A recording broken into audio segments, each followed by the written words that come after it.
Today is National Zoo Lovers Day. No, we had it marked on our calendar to help us celebrate. Susie Rapp with the Columbus Zoo brought the animals to us. Susie, good morning. Good morning. So it's great fun. to be here. Super cool. And you have Trout in your I hands. have Trout, who really wants to get down. Trout is probably one of my favorite animals at the Columbus Zoo. Can he wander? Can we let him just kind of roam? He is. Why is he your favorite? Trout.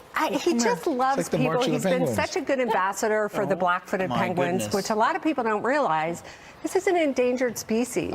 And the other kind of myth about penguins, everybody thinks penguins live on the North Pole, and I hate to burst everybody's South bubble. Pole. That's what I There's think. no penguins on the North Pole. In fact, most of them live in the southern hemisphere. He lives in South Africa, and unfortunately, they're really in trouble because of oil spills right now. So that is an endangered species. Trout raises tons of money for conservation, as zoos do Rick all is over. loving All right, so the this is Trout. Maddie. This That's is Maddie. 8-month-old Maddie, a little kangaroo in the pouch. A little red kangaroo. Rick which- is in love. Which is the Total large. love. When she's full grown, the red kangaroo is the largest marsupial and the largest kangaroo. Now she won't be the largest because the males are going to get a lot bigger than We her. don't want to leave out the sloth over there. No. This is Sunny, and Sunny's got a big piece of sweet potato in Right. her mouth. Oh. So you don't And- want to get close. You think You know, a sloth it's is nice kind of- because they're slow. Everybody thinks But they're that. not. They are slow. They probably sleep 15 hours a day, and they spend most of their life in like 3 different trees. Yeah. But they have that sounds teeth. amazing. Can I that, touch this You sloth? can touch her, but you want to pet her back here. And notice Go ahead, how Pete. her hair.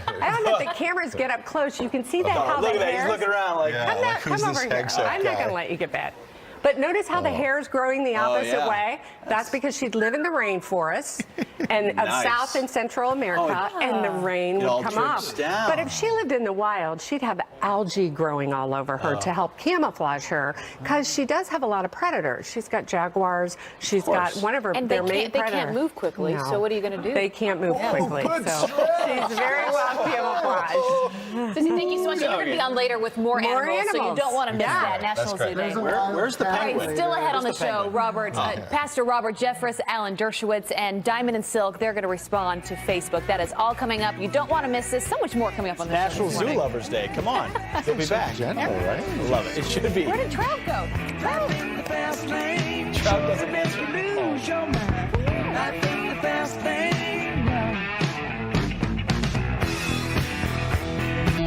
Democrats in Congress are doing everything in their power to undermine immigration enforcement. I will not rest until we have secured our borders and restored the rule of law.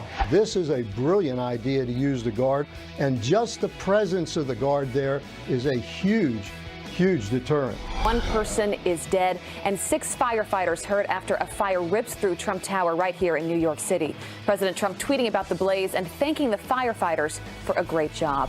Diamond and Silk, they say that Facebook is censoring their Facebook page. This is the reply from Facebook. The policy team has come to the conclusion that your content, Diamond and Silk, and your brand has been determined unsafe to the community. Go. Oh my, do I have to make this? All right. Watch it, Pete. The ultimate symbol of success, because you won our Masters here at Right. Fox and Is Friends. that green jacket? Your whole life has led up to this point. Does it fit right? Oh, yeah. We had it. Actually,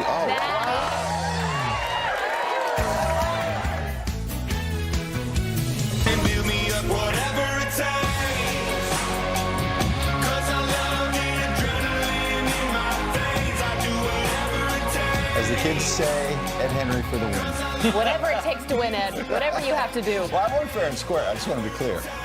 Thank goodness my parents taught me how to lose Well, gracefully sometimes. What happened to Ed? There's no humility this morning. He drained. That was a big putt right I there. hear If you brother. didn't see the Masters on the Plaza yesterday, I had him. If he missed this This putt, was key. I was going to win. I haven't seen this video And yet. he stroked There was it. a nice touch there. was I'm actually not- not a good putter. Look how so- proud he is in that moment. Putting is like the worst part of my game, to be And then honest. I missed So a I can't 6-inch believe I gimme made that. putt, and that was it. So Pete won our Masters here on the Plaza. So of course, Pete did not win. Ed Oh, did. Pete lost. he lost. Right. Ed won. Thank you for Thank you. clarifying, Ed. I just Ed wanted to be clear. won. So we had to give him his own green jacket. As Pete had to. Which I didn't know about until that very moment. But I feel like we did a nice job. I've watched the green jacket applied at the Masters. I mean, you got to get it right. You know what's awesome this time? Not awesome for him, but Sergio Garcia won last year, and the tradition is last year's winner puts it on this year's winner. Yeah. And Sergio had a 13 on one hole. He hit in the water 5 times the other day. So he didn't make the cut. So he cannot win. He's a loser. But he has to sit around Saturday and Sunday. poor guy. He can't go home. He's got to stay.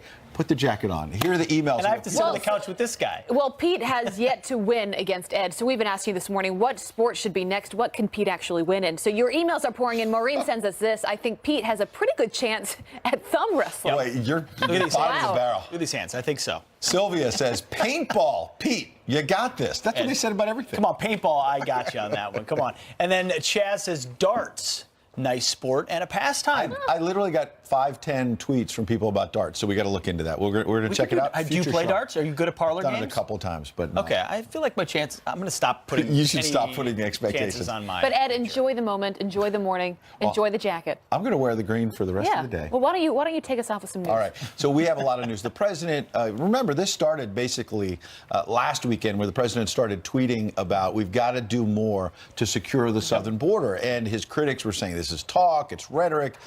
And actually, it's action. The president, a series of executive actions over the last couple of days to try and stop the catch and release program, for example. And now we see the National Guard troops arriving at the southern border, the beginning of 4,000, we're told, that will be there eventually. So here's what the president tweeted yesterday. Says, we are sealing up our southern border. The people of our great country, they want safety. They want security.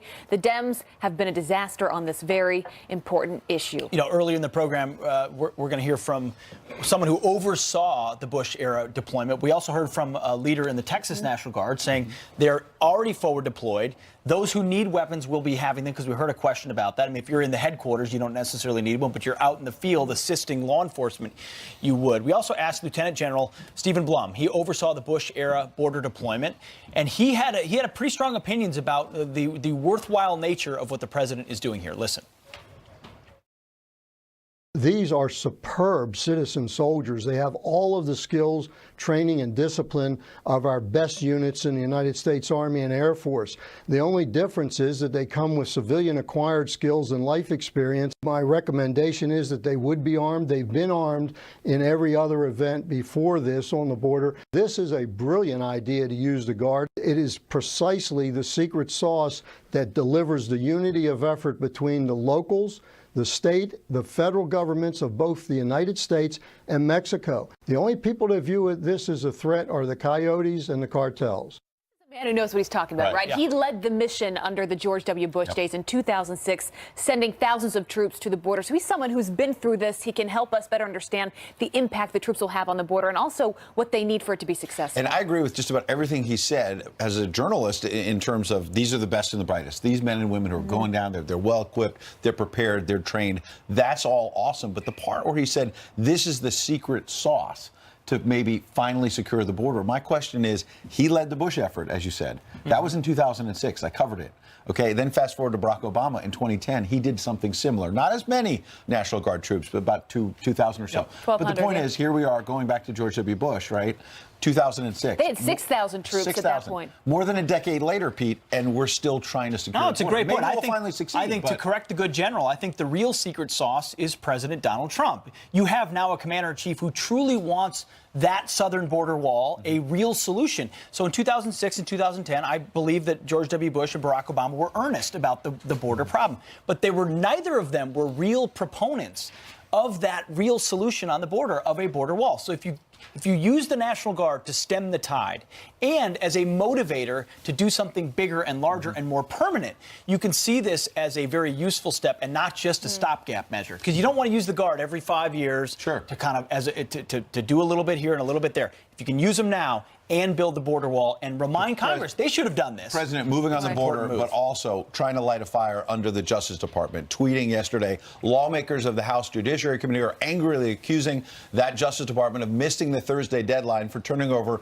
unredacted documents relating to FISA abuse, FBI, Comey, Lynch, McCabe. You can see the list here, Clinton emails and much more. Slow walking. What is going on? Bad, the president says. What does the Department of Justice and FBI have to hide? Why aren't they giving the strongly requested documents unredacted to the House Judiciary Committee? Stalling, but for what reason? Not looking good. Remember, when he calls out the Justice Department, This is his Justice Department. His Justice Department. But look, he's frustrated at the lack of transparency, and he's frustrated at how slow it has taken to hand over these documents over to members of the House, of these committees that have been asking for them for a long time. Devin Nunes, who's head of the Intelligence Committee, we had him on just a few moments ago on the show, and we asked him specifically about the documents that are pertaining to the Russia probe and the FISA warrants to get clearance for Carter Page, who was an advisor to Donald Trump on the campaign. And here's what he said about where things are and why they're frustrated.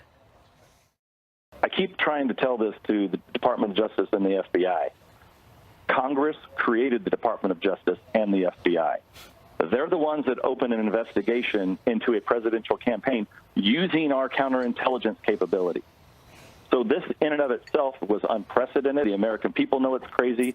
And the longer that they keep very basic information from us, like show us the 2 pages on what led you to believe that you should open this investigation into the campaign. And the longer that they block this from us, I think the more the American people are going to become frustrated, and it's going to look badly on the Department of Justice and the FBI. Very right to assert Congress's right as a co-equal branch of government and to provide oversight of the executive branch. At the same time, the Department of Justice, I had a chance to meet with a couple of officials this week. They're saying we're doubling the amount of agents. We want to comply with this. We want to be transparent. It just takes time to redact. There's a process. And I think there definitely is a frustration between some of the political appointees at DOJ who are committed to what this president is doing, who feel like the middle portion, some of those, are able to slow walk the process because there is a sense that some of the stuff that's going to come out, not so good. Yep. No reason why Jeff Sessions has to own it. It all happened under a previous administration that may have politicized that process. So I think they want to get it out there. But Congress is, I mean, if you're sitting in one of those committees and you're trying to get information, how frustrating is that? And when they say redact the documents, by the way, it's that black marker that they use to cover up information that sometimes they feel legitimate. Sometimes legitimate that the FBI and DOJ feel is too sensitive for people to see. And you asked a good question to Devin Nunes. Running that Intelligence Committee, doesn't he have the background clearance to be able to see whatever might be in those documents? Chairman of the House Intel Committee? Right, you would think. You better have it. So, right. There's still questions that remain about, why it's taken so long and why it hasn't been as transparent. The DOJ is standing by their claim, saying, look, we have to go through these documents. They're sensitive, they're important, but we will give them everything that they've been asking for. Our producer, Jake Gibson in Washington, has been doing a great job covering all of this, and he tells us that people at the Justice Department are telling him we're going to be seeing some of these documents as early as tomorrow, and that they're going to be producing it. So we'll see. It's time for them to put up or shut up, I suppose. Yeah. I think that's right. We'll see where all this goes. We do have some other headlines, though. A busy morning that we want to bring you. The U.S. demanding Russia end its support for the Syrian regime after one of the worst chemical attacks in the country's history. Heartbreaking pictures coming in showing children. These are just so sad, gasping for air in the attack that killed at least 70 people. More than 500 others have been injured. A rebel group accusing the Assad regime of dropping barrel bombs packed with poison in the city of Douma. The government denies any involvement. Well, the UN security now calling to the end of the violence there. The latest attack coming after last year's sarin massacre, which prompted the Trump administration's airstrikes against a Syrian airbase. Jillian Turner will have more in a live report for us in just a few moments. You do not want to miss that because this is all breaking this morning. And to another news alert now. One person is dead, 6 firefighters hurt after a fire rips through Trump Tower here in New York City. You can see there the flames shooting out from an apartment on the 50th floor. Art dealer Todd Brasner pulled out of the home, and sadly later he passed away. It is unclear what sparked that fire. No members of the first family were there at the time, but President Trump tweeting firefighters, thanking them for the great job that they did. Also, a top lawmaker questioning our military following the 4th crash this week. Chairman of the House Armed Services Committee, Mac Thornberry, calling Friday's deadly helicopter crash, quote, heartbreaking, saying in a statement in part that the readiness of our military is at a crisis point. Retired U.S. Army Lieutenant Colonel Michael Waltz joined us earlier on the show, and here was his reaction. Our military, and particularly our aviation fleet, is flat worn out after 17 years of continuous war, and particularly after 8 years of budget cuts under President Obama. 2 soldiers were killed when their Apache went down during training at Fort Campbell in Kentucky. 7 service members have died in crashes just this week. Wow. It's so sad. Wow. All right, well, all of the ways to lose a baseball game, this one might be the worst. Bregman pops it up. Coming down from first is Hosmer. Still coming. infield fly rule? Wow. Well, the defending World Series champion Houston Astros beating San Diego 1-0 in the 10th inning on that infield pop-up. The run scoring all the way from second base on that play. Darn it. They beat my Yankees, and now they're still winning. I'm not happy. You're winning, notice- Ed. That's all that matters. Yeah. No But I application won. of the infield fly rule? No, Well, I don't think there was somebody on second. Maybe it wasn't first and second. Infield fly rule, it has to be a force. It's true. Yeah. It has to Oh. be. I don't want you, to correct Ed. you, Pete, but No, Ed. That's what I was looking for. You're feeling power. Ed's a baseball guy. I got a little knowledge about baseball. Anyway, I'm just kidding. Coming up, will we ever get to the bottom of that FISA abuse scandal? People want accountability. So our next guest, he worked for President Bush and says the FBI is back to its old tricks. And our friends Diamond and Silk being censored by Facebook, why the social network is calling them unsafe for the community. Yep, You think you they'll heard have it right. thoughts today? Yeah, maybe.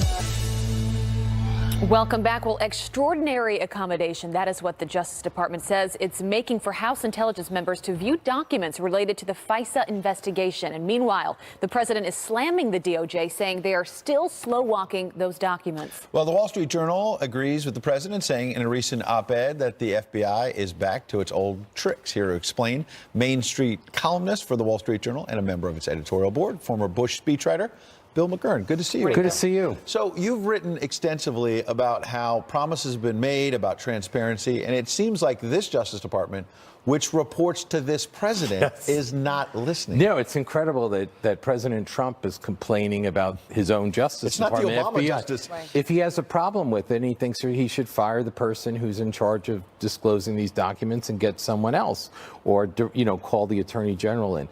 Look, 2 weeks ago, the FBI director issued a statement saying he was not satisfied with the way the FBI was handling congressional requests and subpoenas. And so he was doubling the number of agents to respond to them and having 2 shifts. But that's an input, right? That doesn't tell you that they've got there. More recently, we had on Friday, I think the chairman was talking to you folks about Chairman Nunes. He had asked for this electronic communication, basically a memo on how the whole investigation into Donald Trump and Russia got started.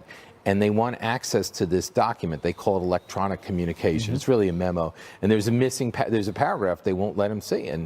And it's just crazy. So what they did was they sent a letter saying, we'll let you see some of the Carter Page FISA application stuff, which is good. They're letting him see it. But they're claiming that's extraordinary accommodation while they're keeping this other stuff hidden off to the side. It's a tough position for the president to be in because, as you said, it's his Justice Department. But a lot of what the material they're waiting to get goes back to the campaign days and what evidence they were able to use to get those FISA warrants. Right. So how does he handle it? Should he be frustrated right now? Yes, I think he should be frustrated, but I also think he should be active. These are people who work for him. If he's not satisfied. Now, when the president tweeted that he wasn't satisfied, he was referring to the House Judiciary Committee, not the Intel Committee. I have a hard time. Subpoenas, different. But roughly the same universe of information. I have a hard time believing that he's satisfied with how they're handling requests from the Intel Committee too.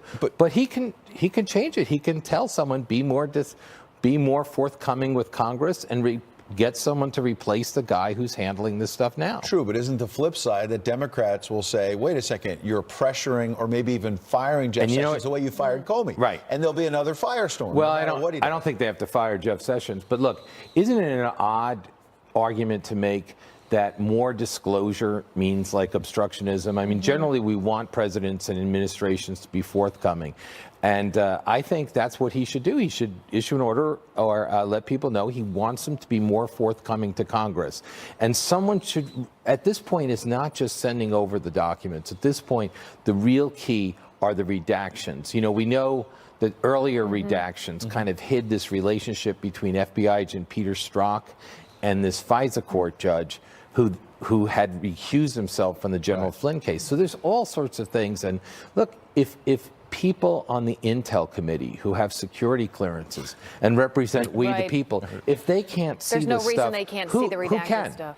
It's absurd. That suggests that they're making a mockery of transparency. Right. Or they don't want to put the stuff out there. That's a great I mean, point. this stuff, a lot of this information has been subpoenaed or requested since August. Yeah, well, the eyeballs will be on DOJ the next couple days. See what happens They there. should be. All right, Bob McGurn, great to have you on this morning. Thank you. Perspective. Thanks, Bill. All right, all eyes are on Mark Zuckerberg as he prepares to testify this week about Facebook's data scandal. But now executives say if you want to keep your data private, you're going to have to pony up. You have to pay to do that. Can that actually happen? We're going to explore.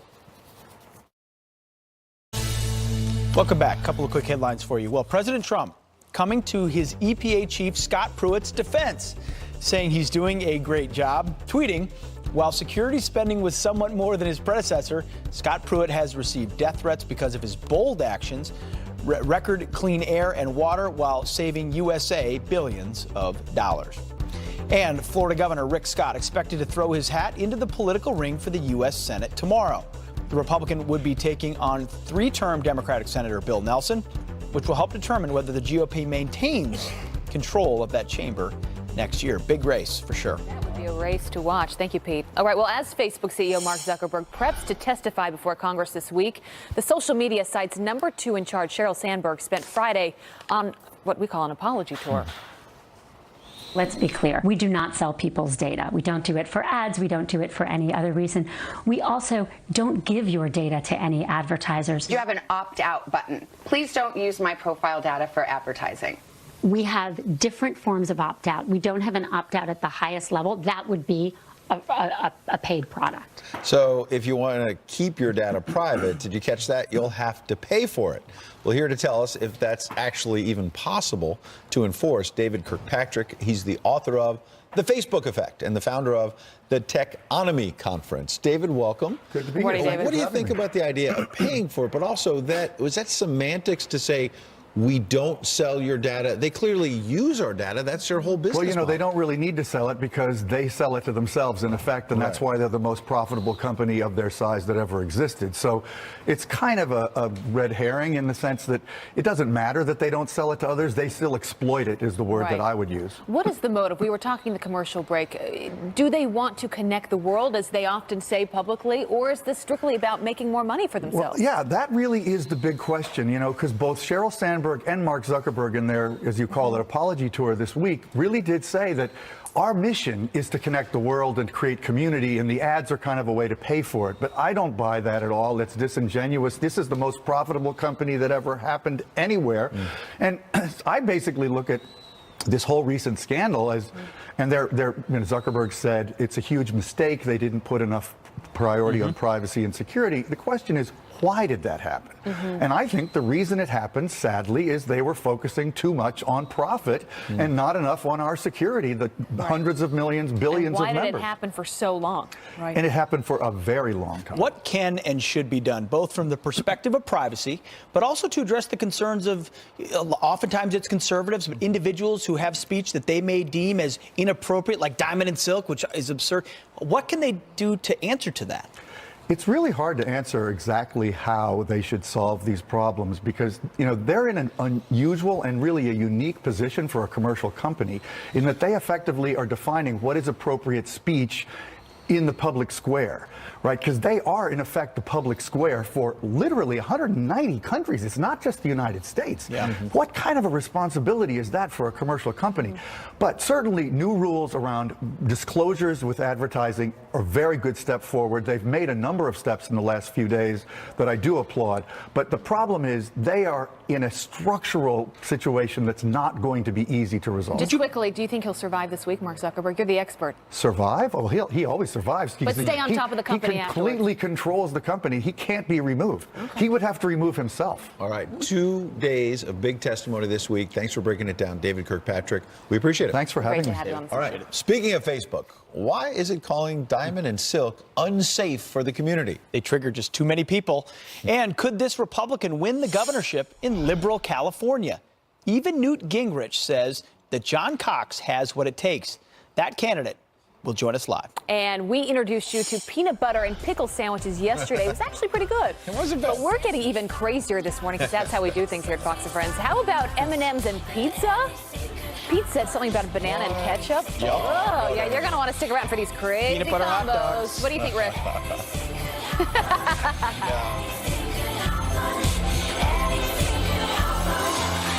We are back with a Fox News alert. The U.S. demanding Russia end its support for the Syrian regime after one of the worst chemical attacks in history. These are heartbreaking photos coming in right now showing children gasping for air, as you can see there. Remember the last time something like this happened, the president ordered U.S. airstrikes. Jillian Turner is live in Washington with the breaking details. They're still unfolding this hour. Good morning, Jillian.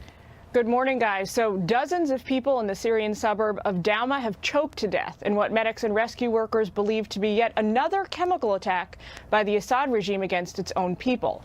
An attack that violates every single agreed upon law, norm, and code of human decency the international community has agreed upon over the past 70 years. So far, rescuers have found 42 people dead in their homes inside Douma, an eastern suburb of Syria's capital city, Damascus. The Syrian and Russian governments have already gone on defense. They're claiming these nightmarish videos, photos, and medical reports being circulated online, some we're sharing with viewers, are fake, made up by political enemies of the brutal Assad dictatorship. International investigators have yet to independently verify these attacks because the Syrian army has the town encircled and under lockdown, making it completely inaccessible to the outside world. But the State Department seems convinced about who exactly is to blame. A statement this morning reads in part, "The Assad regime and its backers must be held accountable and any further attacks prevented immediately. Russia, with its unwavering support for the regime, ultimately bears responsibility for these brutal attacks, targeting of countless civilians and the suffocation of Syria's most vulnerable communities with chemical weapons." All eyes now, guys, will be on President Trump to see what his response is. As Ed mentioned, after a chemical attack last year, he ordered military strikes that decimated a Syrian airbase, a move that garnered praise from America's allies around the world. Guys? Stakes are high. Thanks, Jillian. Thanks, Jillian. Just heartbreaking photos of those children. No good. All right, thank you, Jillian. Now to some other headlines that we are following this morning. Tributes and donations are pouring in for the Canadian hockey team involved in that deadly crash. A GoFundMe page raising nearly $3 million in just one day. NHL teams honoring the Humboldt Broncos by wearing helmets and observing moments of silence. 15 were killed, including 11 players and 2 of the coaches, when their bus collided with a semi-truck on the way to the game. Among the dead, the team's head coach and captain, seen right there, and a powerful picture on social media of surviving teammates, as you can see here, locking hands in the hospital. President Trump tweeting his condolences after calling Prime Minister Justin Trudeau.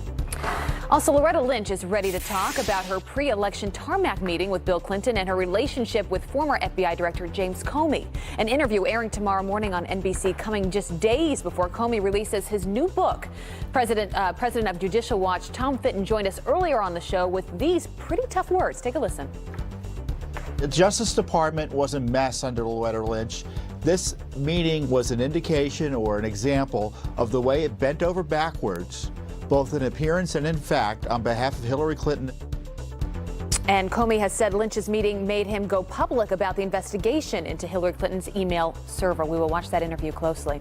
Also, this unsafe to the community. That is what Facebook is calling Fox and Friends duo Diamond and Silk.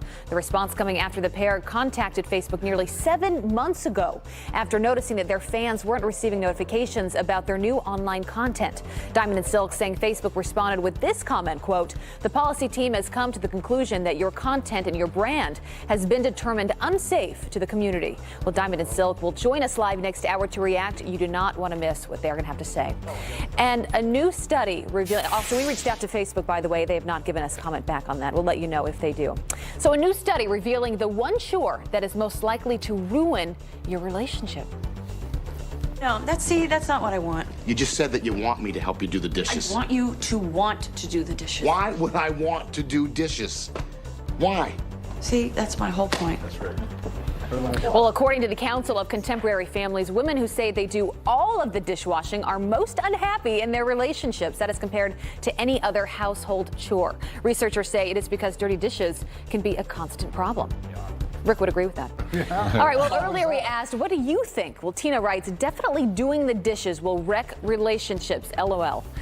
And Chet tells us this: I keep the master bedroom and bathroom clean and do kitchen dining room clean. My wife wants to be in charge of the dishes. What is it with women doing the dishes? And Colin has an easy solution. He says if everyone washes their dishes immediately after usage, they will rarely accumulate. Yeah. What about if you cook, like the pots and pans? If you cook, do you do the dishes, or should it be if you cook the other person does? See, we have a rule at home. Whoever cooks doesn't do the dishes. Or vice versa. Good incentive We to have cook. So I try to cook every time. We have an expert who's going to tell us. And doing the dishes. Chef Mark Bailey, what's the answer? If you Both. cook, should you also do dishes, No, or should you not? I agree. You should not do the dishes if you cook. That's you gotta definitive switch it up. right You got to there. share the All work. right, so yesterday we talked about the rare, weird combination of peanut butter and pickles. So we tried out on the show. It was actually better than most of us thought, even though Pete and I picked First up the bite bread was with horrible. peanut butter. Second, third was great. Hey, watch. We gave it a try. Peanut butter and pickles. Watch. It's actually pretty tasty. Is peanut butter bad with anything, though? It's true. Can you think of one ingredient that would be bad with peanut butter? And just pickle makes I would think worse. it would be Pickles. pickle, and it's actually I very love good. peanut butter, but this is a little weird. You don't like it? But if you get the I dill, like it's it. got a little bit of sweet to it, right? Mixed with the salty. Okay with it. Well, usually it's peanut butter and banana. Deep analysis right there. Yeah. So today we wanted to see what other crazy combinations are actually delicious together. So we already teased them out. Some foods to test our taste buds is Chef Mark Bailey, personal chef and author of, you got to get this book for the title alone, Cooking in Boxers. I like yes. What does that mean? You know what? It's a breakfast in bed cookbook. You know, so yeah, I keep it Mark, real. thanks for coming Mark, back what so do you got for quickly. us? Thank you for having me with these crazy combos. But I'm going to show you that they're not so crazy as we thought. You know, we're going to start with our peanut butter bacon dog. You know, so I'm starting with a little sriracha mayo Again, onion. have you had anything with peanut butter that's been bad? No. Do we love? We love peanut butter. Rich, you also said you love peanut sriracha butter. mayo. This is Like the sriracha mayo. This is actually Lee Kum Kee sriracha mayo. It's great. Run down to the Asian aisle if you're at the grocery store and you can grab that up. I'm going to put not only that on the bun, but I'm putting the hot dog with try the 'em as you peanut go. butter already layered there. We're going to like put a little it. onions. And then, of course, everything is better with bacon. I'm going with Smithfield bacon, which, you know, they do a great smoke and cured to bacon perfection. could maybe save it. Yeah, it probably could. And I think it works well with the peanut butter. You know, like, again, it's smoked and cured to perfection. So Smithfield is great for that. And then top a little cheese on top as well. This is a salty. Is it hot dog. salty? It's good though. Yeah? Yeah, I think it's a great. You know what? It's so funny because with the Lee Kum Kee It's really sriracha good. mayo and the peanut The hot butter, dog's that's cold, actually though. Thai. You know, peanut sauce and a little spice. I wouldn't And you would add never peanut butter, think but to if you do love peanut butter. Yeah, you know, it's like a little Asian twist. I'm eyeing this. I'm eyeing this. Well, let's stop here. Yeah. This is ketchup, actually, guys. It's banana ketchup. I'm just going to run through a few things that are in there: onion, garlic, turmeric, soy sauce, ginger, honey. Wait, shouldn't if it's ketchup, tomato shouldn't it go paste. good on my hot Tomato dog? paste. Oh my God! You can't You're mix good. You're good for that. Now he's mixing the Now you're crazy mixing. combos. Right. Somebody might be a little sick later. How is it, Pete? It's a combo. It's a combo, right? All right. M&M pizza, guys. M&M pizzas. Okay, you know who will love this? The kids. Yeah. It's just Yeah. simple. That's Get your, true. you know, Look your how cute this your is. dough. Really Yes, colorful. exactly. Use a little salsa for your tomato sauce, and then of course top it with that good, How is that? colorful Rick, you were M&M. eating this in the commercial break. What did you think? Oh, you No, cut off that's the good. M&M. It's not a big fan. How does that work? That's the best combo. I got to You like that? Some people like sweet and good. salty, so I think that works. Fair. Yeah, fair. Donuts. Okay. Again, run to your Asian aisle. Get Lee Kum Kee I don't think I'm a sriracha fan of chili. that one. Yeah. I wouldn't order that at a restaurant. People wouldn't think this, but the warm garlic and the red chili really works well on donuts. I think sriracha chili's, Garlic sauce. and chili on donuts? Yep. It's a chili sauce mixed with raspberry jam. It creates a sauce, but it's Lee Kum Kee's sriracha chili sauce. Really, really great. Yeah. Normally How is with that? our food segments, all the food is gone. I got to be honest with you, there's a lot of food left on the plate. I think this is the best combo. That's the best one, Yeah. right? I really do. I This tell is you, tasty. it's the warm garlic, the red chili. It's It the really works with the sriracha sweet. mixed with the jam The that jam, makes it work. that If you works. put straight sriracha on, I'm not sure. Yeah, if you're a spice lover, you probably would love What it. do you though. wash it all down with? Oh my gosh, water. Clean the palate. But definitely, yes. It's great. It's great combos, you know? Mark, thank you so much. Thank you so These much are for really having fun. me. Good luck with the book. Okay, thank you. Thank you. All right. As I chew and read, James Comey set to hit the road for his book tour, but a former FBI agent says he could walk right into a, quote, perjury trap. Is that the case? We'll ask Harvard law professor Alan Dershowitz next hour. Keep chewing, And Pete. could this Republican win the governorship in liberal California? Even Newt Gingrich says John Cox has what it takes. The candidate joins us live next.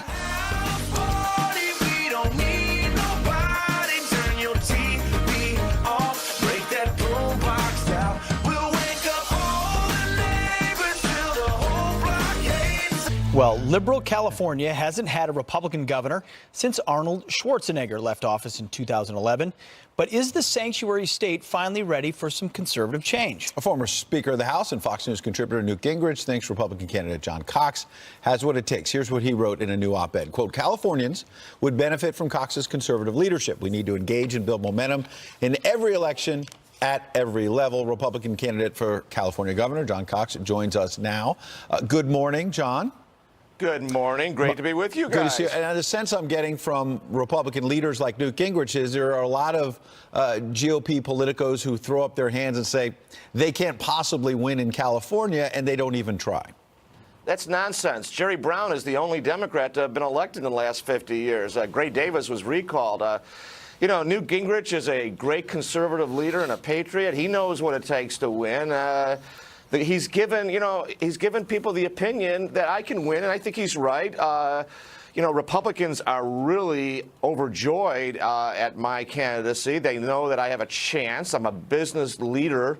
There's 19 states around the country now that have elected business leaders as governor because we get things done. We solve problems. You know, the politicians in California create a lot of problems. They made this state virtually unaffordable. They're driven business out of the state. They waste money. They mismanage the roads, the education system, the forest. I mean, people have had enough. They want a change, and I think they'll get that in 2018. So, John, running as a Republican in California, what kind of change are you running on? What are the big issues that you're leading with? Well, first of all, this criminal idea of the sanctuary state movement. I mean, the people are upset about this because it looks like their leaders are valuing illegal alien criminals instead of law-abiding residents. I mean, people hire our public officials to protect them. That's the first job of government. I mean, I applaud Orange County. I applaud the northern counties. And now my home county of San Diego is going to vote to oppose this policy. I'm a great friend of Sam Abed, who is the immigrant mayor of Escondido, and he's led that city to oppose these policies. You know, people just want to live in peace. Mm-hmm. They don't want these politicians, stirring up the pot and making people angry. I mean, that's counterproductive. I want to ask you about the most recent poll we saw, and it's interesting because it has Gavin Newsom, the lieutenant governor, former mayor of San Francisco, at 28%. John Cox, you're at 14%. Antonio Villaraigosa, the former mayor of L.A., is at 12%, and Travis Allen, another Republican, at 10%. You could look at that as you're 14 points behind Gavin Newsom. On the other hand, I mentioned he was a mayor. Now he's a lieutenant governor, and he's at 28%. He's nowhere near a majority. If I were him, I'd be worried. I mean, he hasn't cracked 30% yet. He's been running for governor for 15 years. Relatively few people still don't know me. 30% of Republicans don't know who I am yet. But that's going to change. Obviously, this is an open seat. People are going to be energized. And I'll tell you what, Ed. People are ready for something different. The price of gasoline now is reaching $4 a gallon.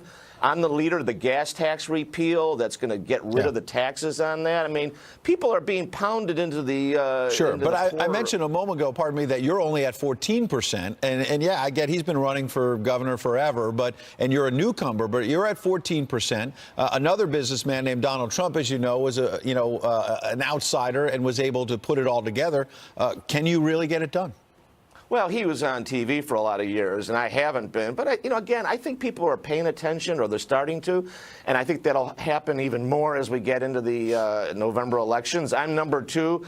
As you might know, California's got this top 2 system, and I think Republicans are really starting to pay attention and know that I can talk about the issues. And I'm going to talk about improving the quality of life. I mean, that's what political leadership ought to be about. I mean, right now the politicians are there and they're making people angry or scared. I'm going to talk about solutions that make people's lives better. I really believe that's what people elect political leaders to do. And I think that's what California needs tremendously. And people deserve a choice. You know, California's unique. Yeah. There's no party primary, so everyone runs in the primary on June 5th. The top 2 vote getters are on the ballot. Could be 2 Democrats. In this case, you're saying at least provide people an alternative.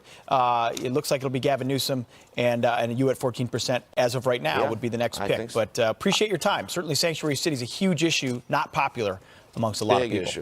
Thanks, John Cox. Appreciate it. Thank you. John, thank you. Now, remember Thank this you. powerful photo of pastors praying with the president in the Oval Office? Now there's speculation of another high-profile meeting in the works. Pastor Robert Jeffress is here to discuss next. Plus, Mark Zuckerberg gearing up to testify this week about Facebook's data scandals. And we may have gotten a preview courtesy of Saturday Night Live. Users will be able to delete their data? No, because it's mine. You gave it to me, no backsies. And if you don't like it, you can zuck it.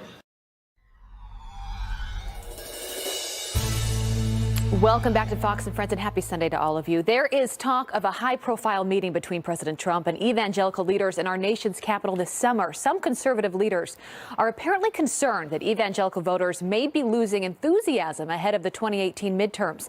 The head of the conservative group reportedly calling for the meeting, saying this: "We are in this environment of unease, definitely among evangelicals. As people of faith, we should cheer him on when he does right. But when he goes outside the boundaries, we also need to be a voice of accountability." Here to weigh in is senior pastor of First Baptist Dallas, a Trump supporter, and of course a Fox News contributor, Pastor Robert Jeffress. Pastor, great to have you on this morning.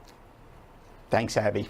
All right, so help clear this up, because there are also reports from NPR, Washington Post, saying that some evangelical leaders want this meeting to use it to approach him about things they're concerned about. Stormy Daniels, they say divisive language, DACA, among other issues. What's going on here? Look, there is talk of a meeting, but it's not to confront the president, and it's certainly not because of any unease among evangelicals. You know, Abby, the latest Pew Research poll showed that the president has a 78% approval rating among evangelicals. That is amazing, especially when you consider that he was elected with 81% of evangelical voters. That's the largest margin in history. That means in 16 months there has been no slippage virtually in his support. And look, the reason evangelicals overwhelmingly support this president is not because he has a perfect past. None of us has that. Right. It's because of his strong leadership, and also because he's fulfilling the policy commitments that he has made. So if this meeting happens, I'm not sure it's going to, but if it does, it will be to celebrate President Trump's accomplishments, not to relitigate his and to your past. point, Nobody wants to do that. Voters knew about his past before they went to the ballot box. Do you think this meeting with the Trump and evangelical leaders, do you think that should happen? Do you think that would be a good thing? The major purpose of this meeting, and it is being talked about, I've talked with some folks this week about it, would be to turn out voters in the midterm elections. That's the major motivation here. We need a Congress that will enact the policies that President Trump ran on and won on. So that's going to be the focus. I'm sure the president will be invited, but it will be a very cordial meeting if he chooses to accept that invitation. All right, Pastor Robert Jeffress, always good to have you on the show. Always good to see you. Thanks, Abby. Thank you so much. Abby. All right, still coming up on the show, elected leaders and parents of children killed by illegal immigrants taking a stand against California's sanctuary laws. Releasing criminals back into the community, and then these people telling us that that's going to make cities safer is outrageous and ridiculous. Democratic State Senator Kevin DeLeon, the man behind the policies, here to defend them. That is next hour. Plus, Alan Dershowitz, Diamond and Silk, and our own Maria Bartiromo. We have got a big hour still to go here on Fox and Friends on a Sunday morning. Stick with us. So wake me up.